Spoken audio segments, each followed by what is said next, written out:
High friends, welcome to Sam's kitchen.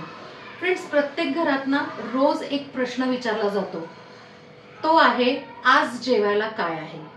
तर त्यांना जर या प्रश्नाचं उत्तर एकदम इंटरेस्टिंग पद्धतीने मिळालं तर आज आपण एक इंटरेस्टिंग आणि थोडीशी ट्विस्ट असलेली एक रेसिपी करणार आहोत। त्या रेसिपीचं नाव आहे पावभाजी फ्लेवरचा इन्स्टंट झटपट होणारा असा रवा उत्तप्पा। आता रवा उत्तप्पा प्लेन आपण नेहमी करतो, पण त्याला थोडासा आज ट्विस्ट दिलेला आहे आणि तो कसा असेल त्यासाठी तुम्हाला पूर्ण व्हिडिओ बघावा लागेल। पावभाजी फ्लेवर रवा उत्तप्पा करण्यासाठी आपण एका बाउलमध्ये अर्धी वाटी दही घ्यायचे, 1 चमचा तेल, पाव चमचा खायचा सोडा म्हणजेच बेकिंग सोडा। आपण आता आधी हे मिक्स करून घेऊया। त्यात आता अर्धा चमचा साखर, 2 ते 3 चमचे तांदूळाची पिठी। जर तांदूळाची पिठी अवेलेबल नसेल तर मग तुम्ही 2 चमचे कणिक टाकली म्हणजेच गव्हाचं पीठ टाकलं तरी चालेल। त्यात आता 2 वाट्या बारीक रवा, जर जाड रवा असेल तर मग मिक्सर मधनं एकदा फिरवला तरीही चालेल। त्यात आता चवीप्रमाणे मीठ। आता आपण ते मिक्स करून घेऊया। त्यात आता ना आपण काय करूयात, अर्धी वाटी आपण पाणी घेतलेलं आहे, किती लागतंय बघूया। आपण जरा असं घट्टसर मिश्रण करून घेऊया। हे मिश्रण आपण सगळं मिक्स करून घेतलेलं आहे। आता त्यात ना आपण पावभाजी मसाला टाकूयात। मी इथे ना 1.5 ते 2 चमचे मसाला घेतलेला आहे।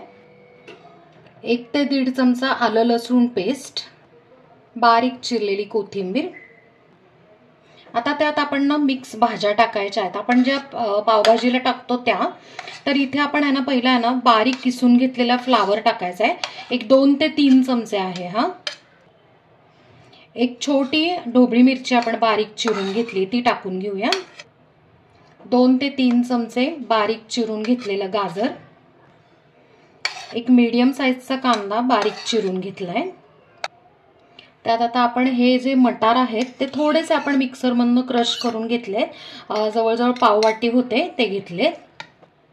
एक छोटा टोमॅटो बारीक चिरून घेतलाय। आता आपण हे मिश्रण सगळं मिक्स करून घेऊया।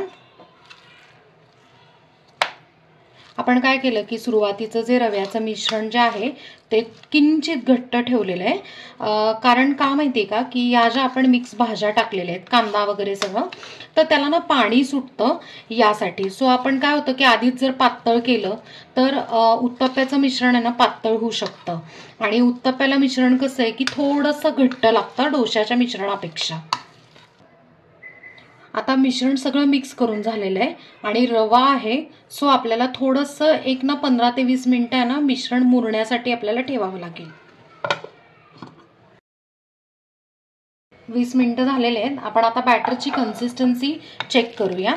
येस, थोडं जरी पाणी सुटलंय तरी ना उत्तप्प्यासाठी हे घट्टच आहे। आता आपण काय करूयात की मगाशी आपण 1 वाटी पाणी आपल्याला लागलं, आता आपण अजून अर्धी वाटी पाणी त्यात टाकून घेऊया। परत आता आपण मिक्स करून एकदा परत पाण्याचं आहे ना कन्सिस्टन्सी बघूयात किती पाणी लागतंय अजून। आत्ता आपल्याला एकूण 1.25 वाटी पाणी लागलंय। सो ओव्हरऑल आपल्याला उत्तप्प्याचं बॅटर करण्यासाठी आपल्याला 2.25 वाटी पाणी लागलेलं आहे। आता आपण उत्तप्पे करायला घेऊयात। उत्तप्पा करण्यासाठी ना मी एक पॅन इकडे ठेवलेला आहे आणि थोडंसं तेल ग्रीस करून घेतलंय। आता आपण त्याच्यावर हे बॅटर टाकून घेऊया आणि थोडंसं फिरवून घेऊया आणि थोडं जाडसरच ठेवायचं आहे आपल्याला। त्याच्यावर आता थोडंसं बटर टाकून घेऊया।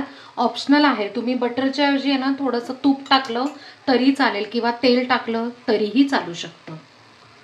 आता 1-2 मिनिटं आपण ना खालच्या साईडने छान फ्राय करून घेऊया। 1-2 मिनिटं झाले ना की असं कडेने चेक करायचं। तुम्ही बघू शकताय की उत्तप्पा अजिबात आपला चिटकत नाहीये, रवा आहे त्यात म्हणून। आणि आता कडेने आपण चेक केलेलं आहे, मस्त कलर आला। आता आपण उलटून घेऊया आणि तुम्ही बघू शकता इतका सुंदर असा गोल्डन कलर आलेला आहे। दुसऱ्या साईडने पण आपण काय करूयात, असं थोडं प्रेस करून छानपैकी 2 मिनिटं आपण असं फ्राय करून घेऊयात। आता आपण त्या साईडने चेक करूया। येस, दुसऱ्या साईडने पण इतका सुंदर कलर आलेला आहे। आता आपण हा उत्तप्पा काढून घेऊ आणि बाकी सगळे उत्तप्पे अशाच पद्धतीने करून घेऊया. फ्रेंड्स, परिपूर्ण आणि पौष्टिक असणारा असा पावभाजी फ्लेवरचा रवा उत्तप्पा तयार आहे आणि आपण तो सर्व करून घेतलाय.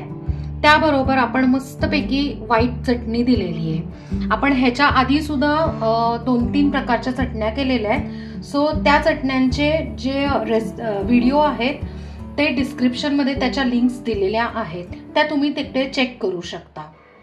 तर मंडळी, कसं वाटलं आजचा पदार्थ? आहे ना एकदम इंटरेस्टिंग आणि वेगळा सुद्धा आहे. आणि महत्वाचं म्हणजे लहानांपासून ते मोठ्यांपर्यंत चालणारा सुद्धा आहे. अगदी वेट लॉस असो, डायबिटीस असो किंवा कोणालाही चालण्यासारखा हा पदार्थ आहे. त्यामुळे नक्की हा करून बघा आणि मला कमेंटमध्ये सांगा. आपल्या चॅनलला सबस्क्राईब करा, लाईक करा, शेअर करा आणि कमेंट करा. आणि अशाच वेगवेगळ्या इंटरेस्टिंग व्हिडिओसाठी बेल आयकन नक्की प्रेस करा. थँक्यू.